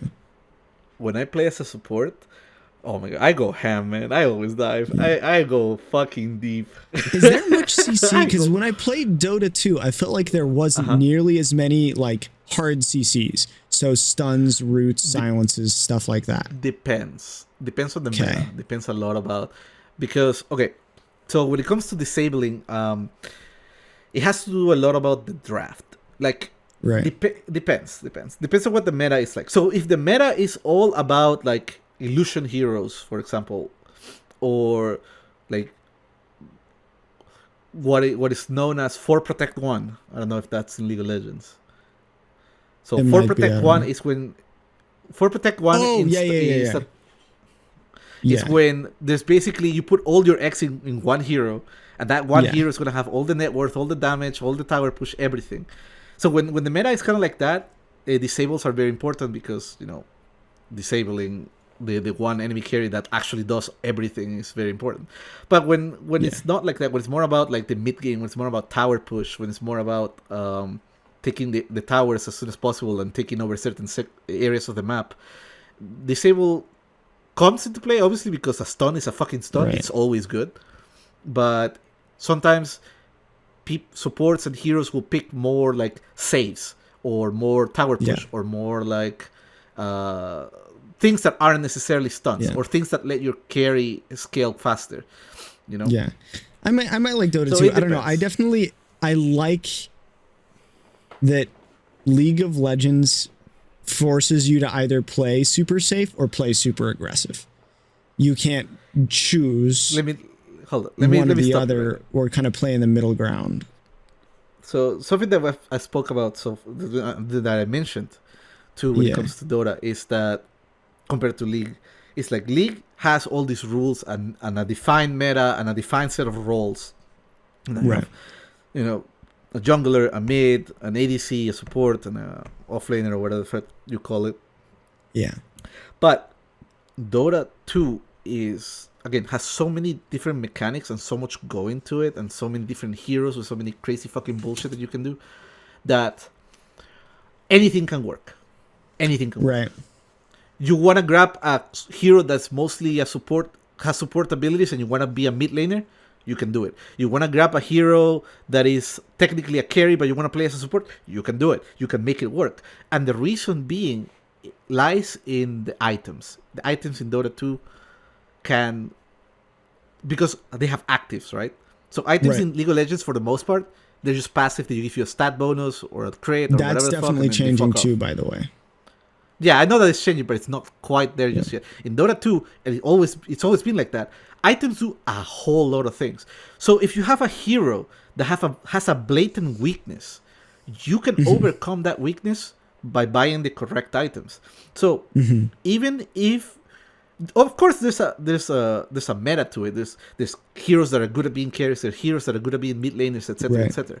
But it doesn't fucking matter. At the end of the day, you can pick whatever fucking hero you want and play it in whatever fucking position you want, because what role you play determines how you play your hero and what items you buy, and it makes it so that, again, anything can work. So that's what I really, really, really enjoy about Dota. Is you want to do something stupid? You want to do something stupid? Go ahead and do the stupid thing, but you can make it work. You know, if you're smart about it, even though it's stupid, you can make it work, and it's great. At a certain level, League of Legends has that too, but you'll get flamed for it. Oh, of course, you'll get flamed in Dota also. Yeah. But like, see, here's the thing. I get the feeling that, correct me if I'm wrong, like if you try to do these stupid, weird like picks at high level, I'm talking about pro competitive level in Dota 2, in League of Legends, not only you're not getting flamed, obviously, because it's a pro match, but it just doesn't work. Right? No. Like if you pick a support hero if you pick a support hero that has as a carry, it might not necessarily work. But like there were definitely even at pro level. At LCS, I think last year there was somebody who went Lulu mid lane, which is a support in a mid lane role, in a carry role. Yeah. There are lots of people who have taken mages into the jungle, which you're not supposed to do really. Because they have a really hard time early. there are a lot of people who have done weird bot lane metas. Like me and my friend, we didn't do it in comp, but double support bot lane was a thing for a long time. Or tank support bot lane, where instead of having an AD carry, you have a tank with you. All right. That was a huge thing for a while. Double mage bot lane exists in comp. I think there's a lot of flexibility as far as what champion you choose in League of Legends, even at professional play, even at the top tier. I think that the main thing is in League, if you do that, you have to know those champions well. No, of course, yeah. And also your team has to be willing to play with that and understand the limitations. Another thing in League of Legends that I think might be different than Dota is magic resist versus armor. So magic resist and armor are a lot stronger in League of Legends. Where it's like, if you build a full armor build in League of Legends on a lot of the champions, you can get 80% physical damage reduction. Okay. So you're only taking 20% of the damage from physical attacks. And so because of that, like, if you have an all AD team, you're probably going to have a hard time in League of Legends because all of your abilities are dealing physical damage and all of them are scaling off of your AD stat. See, that's the thing. That's where the items kind of catch that shit. Because and you can get outdrafted. Go ahead. There are items in League of Legends that allow you to work around that. So if you're playing an AD champion and they build a lot of armor, you can get armor penetration, and then you can also get items that add on hit magic damage to your attacks. And so it's like there are ways to work around it, which is why I say it's like just like in Dota 2, there are ways to play whatever you want to play in League of Legends. You just have to know how to do it. And part of the problem is that in League of Legends, the community is so toxic that you can't play it enough to learn how to do it. Because you're just going to people are just going to leave your games.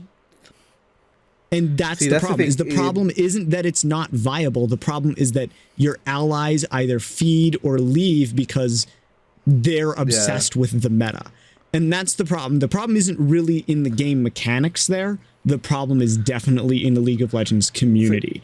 That is a community here's issue. The thing. In Dota, when I see those weird fucking picks, it's so funny, man. When you see those weird fucking picks where somebody picks off meta, I think here's where it might be a little bit different. In Dota 2, people don't freak out right away. Of course, you'll always have like the toxic person who like goes crazy and is like, why you do that? Why you pick that? But currently, right now, the friend I'm playing all these hours of Dota 2 with, he picks off meta. He picks meta. He picks classically a support character as a mid laner. And he does it every time that he can fucking get away with it. I swear to God. It's like, as long as the hero is not banned, he will fucking do it. He'll pick Rubik mid. Fuck you, Velk. Anyways. So, but what I've noticed, especially now that we're getting more MMR and we're starting to climb the ladder a little bit, is that people don't freak out as much when you pick off meta. Because kind of like everybody knows that, it's more about whether the player can play the hero well. So, like, you will always get, like, one person who's like, what is that pick? What the fuck? Blah, blah, blah, blah, blah. But, like, nobody leaves. Like, nobody grieves. Nobody runs down mid. Yeah. In the previous month or two that I've been playing, and I've been playing fucking Dota 2 non-stop for the past month, nobody has just run down mid and fed. Nobody has just abandoned the game because of the draft. Because I think in Dota 2, everybody, especially at like the high skill level and up, people understand that even if you pick off meta, you can make it work, and it has more to do with the player than with the pick. But it feels like in League of Legends, like from what you're telling me, it's just people just give up right away, man. Yeah. Like, so in League of Legends, they're so obsessed with the meta. It's like I'm quoting you here right now. Exactly. But in Dota 2, like, yeah, the meta is important. People understand the meta but I think for different reasons. People in Dota 2 want to understand the meta to understand what is good and what is most successful. Yeah. But not because it's the only thing. But that's the difference. It's like I think that from what you're telling me and from what I'm getting from you, it's like in League of Legends, people study or try to understand the meta because that's the only way to succeed. It feels it's like. Not the only way to succeed. I know, but people feel like it's the only way to succeed. They feel that it's the only way to succeed, and yeah, it's not. It's really not. Because like the thing is so I'll tell this story because it's one of my favorite League of Legends stories. Okay. My friend and I, we both like playing off meta. It's something that we do. Mm-hmm. It's something that we find fun. So God forbid you've tried to have fun in a game. Get out of here. Yeah. In the draft in League of Legends, you say your preference for champion, and then your team gets to ban after that. And so we both pref our given champions that we're going to play. That doesn't lock them in at all. Okay. You can switch afterwards, but we pref because we also like to know who we're playing with. And if somebody freaks out on you, you know who you're playing with. Neither of us are playing in the meta. He wants to play Quinn top lane, which is not a super off meta pick, but it's a little bit at the time. And I'm playing jungle, and I picked Skarner jungle, which was a jungler who is lowest win rate jungler, by the way. Like 43% win rate at the time, but was a champion that I had a lot of experience and time on and knew how to play. One of the champions where I regularly got like pentakills with him because I knew how to fucking play him really well. And how to mind game the enemy with him, and also how to build his items in pretty much any situation. And so I was like, okay, so we prefed Quinn and Skarner, and our own teammates banned Quinn and Skarner. And then both of us are like, why'd you do that? And they said, I don't want you playing those champions. And so we were like, good luck then. So he goes Fiddlesticks top lane, which is not in the meta at all, by the way. That's just an off meta pick. Nobody does it.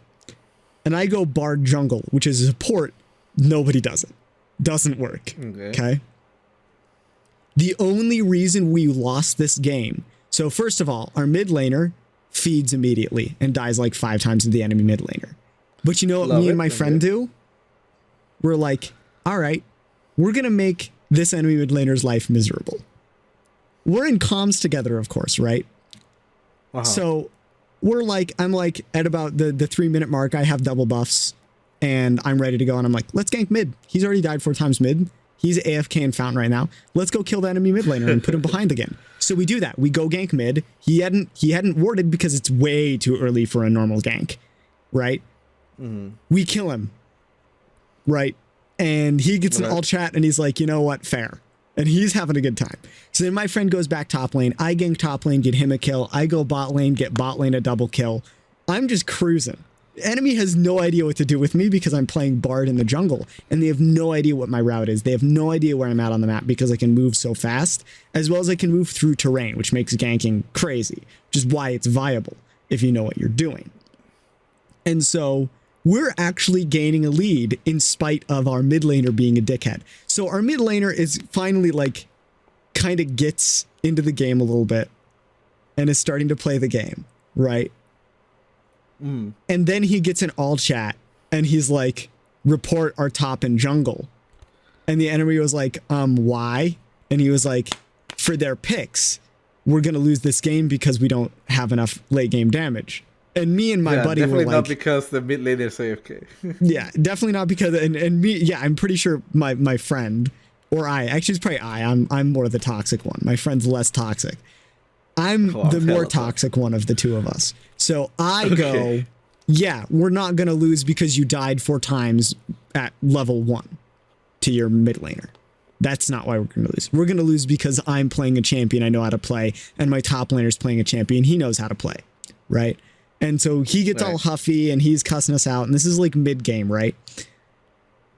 So then team fights start, and we're just destroying in team fights. We're doing so well. We've won like 4 team fights in a row. We're pushing down inhibitor. And our mid laner's just like decides in his head, for whatever reason, at late game, at team fight time, you know what? I don't want to win this game anymore. I want to stick it to these 2 people who are trying to have fun. And just AFKs. Just stops farming, stops participating in the game. No, and I know what. Yep. Yeah, we're at the point of almost winning, right? We're at the point of we want, like, we're that close to winning that we could. But our mid laner, who is an important member of our team at this point, is AFK, and theirs isn't. And so we're struggling in team fights, and we're barely breaking even, and we're pushing really hard, and we're so close. Well, we ended up losing the game, but me and my friend had fun. We didn't care that we lost because we were playing fun champions and we were enjoying ourselves. And there was a little bit of mental sparring going on with the enemy team. And our mid laner in all chat at the end of the game, because at the end of the game, you can chat with everybody. He says, report our top and jungle. And I was like, report me for what? Holding this game together while your sunken dead ass weight dragged behind us? Ooh. And he got so mad. And I'm pretty sure he reported us, but we reported him for AFK. And then I got the pop up the next day that my report had been, taken care of. But I was like, that's the problem. The problem isn't in League of Legends, is not that it's not viable. Because I took completely unviable things pretty much my whole time in League of Legends.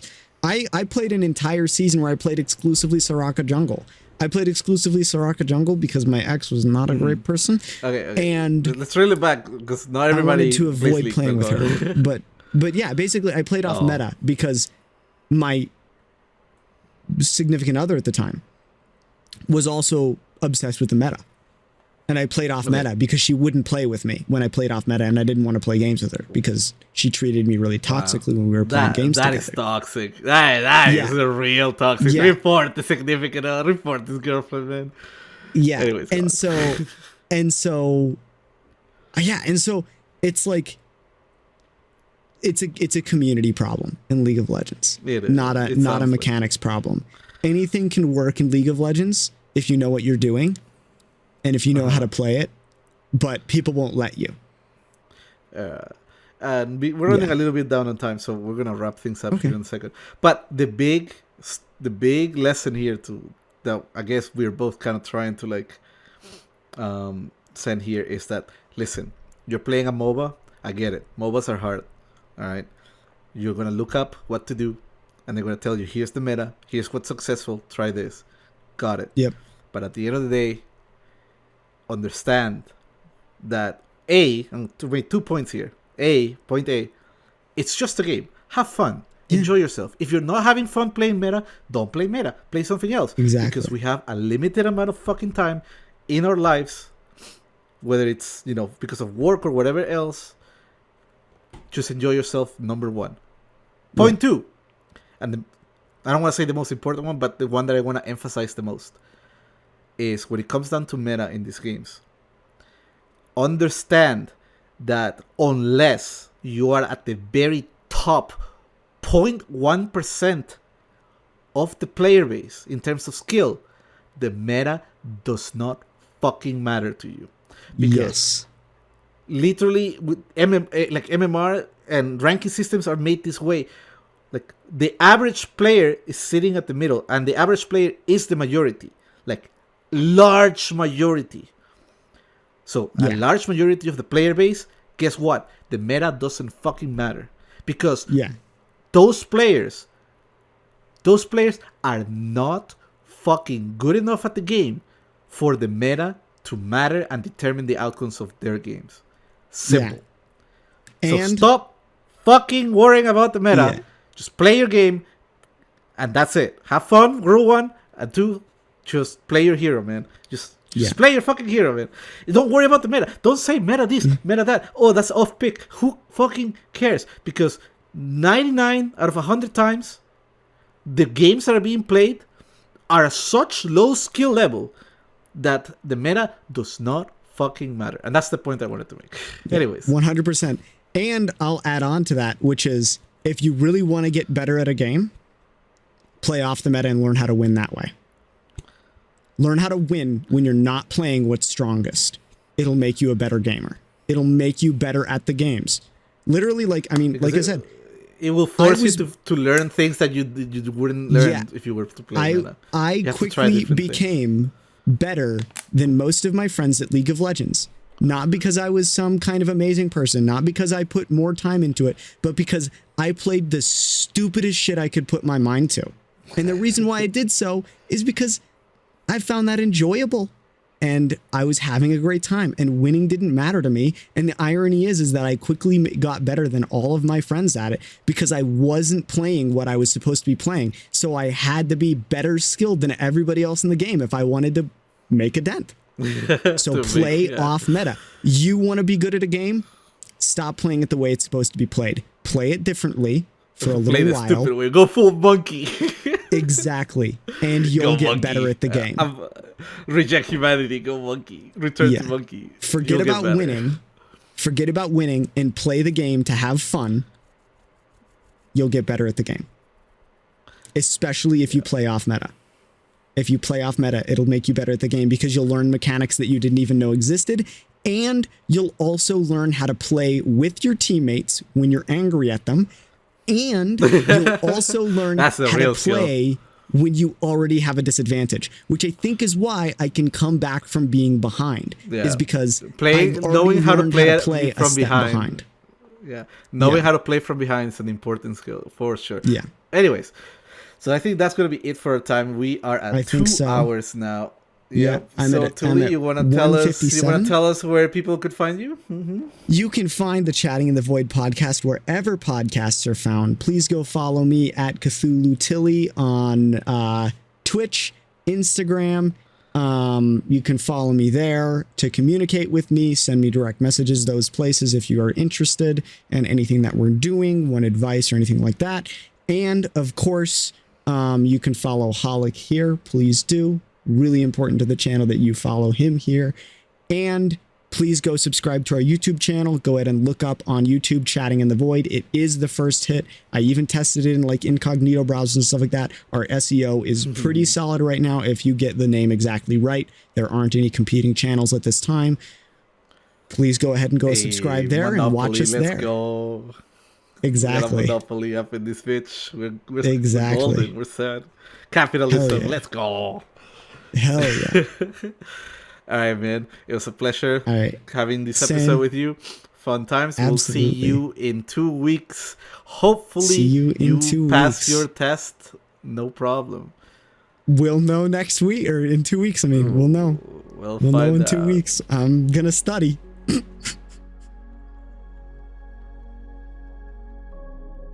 We appreciate you listening to Chatting in the Void with Cthulhu Tilly and Holic. You can find a video version of our podcast on YouTube and our audio podcast anywhere where podcasts are found. Go give Holic a follow at twitch.tv/Holic25 and catch our podcast live at 7 p.m. EST most Saturdays. Have a wonderful day or night or whatever. Thank you for joining us in the Void. Hope to see you next time.